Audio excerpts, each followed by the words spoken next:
বন্ধুরা, জীবনের সবচেয়ে বড় সাহসী সিদ্ধান্ত কি জানেন? নিজের স্বপ্নের জন্য নয়, দেশের জন্য বেঁচে থাকা। আজ আমি আপনাদের শোনাবো এক যুবকের গল্প, যে আরামায়েশ ছেড়ে দেশের জন্য সেনাবাহিনীতে যোগ দিয়েছিল। অনিক, কাল্পনিক নাম। গ্রামের সাধারণ ছেলে। ছোটবেলা থেকেই সে শুনত, দেশকে ভালোবাসা মানে শুধু কথায় নয়, কাজে প্রমাণ করা।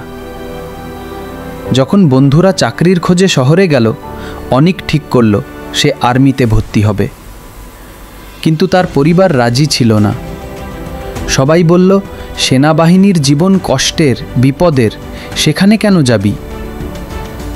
অনিক শুধু একটা কথা বলল, যে সৈনিক দেশের জন্য জীবন দিতে পারে, তার চেয়ে বড় সম্মান আর কিছু নেই।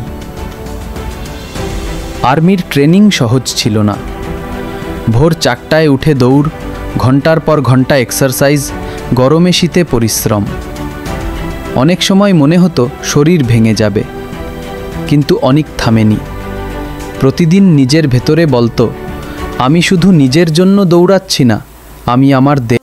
কয়েক বছর পর অনিক এক মিশনে অংশ নিল। সীমান্তে শত্রুর আক্রমণ। সবাই ভয় পেয়েছিল, কিন্তু অনিক সামনে দাঁড়িয়ে বলল, আমরা যদি আজ পিছিয়ে যাই, তাহলে আগামী প্রজন্ম কখনো সাহস শিখবে না।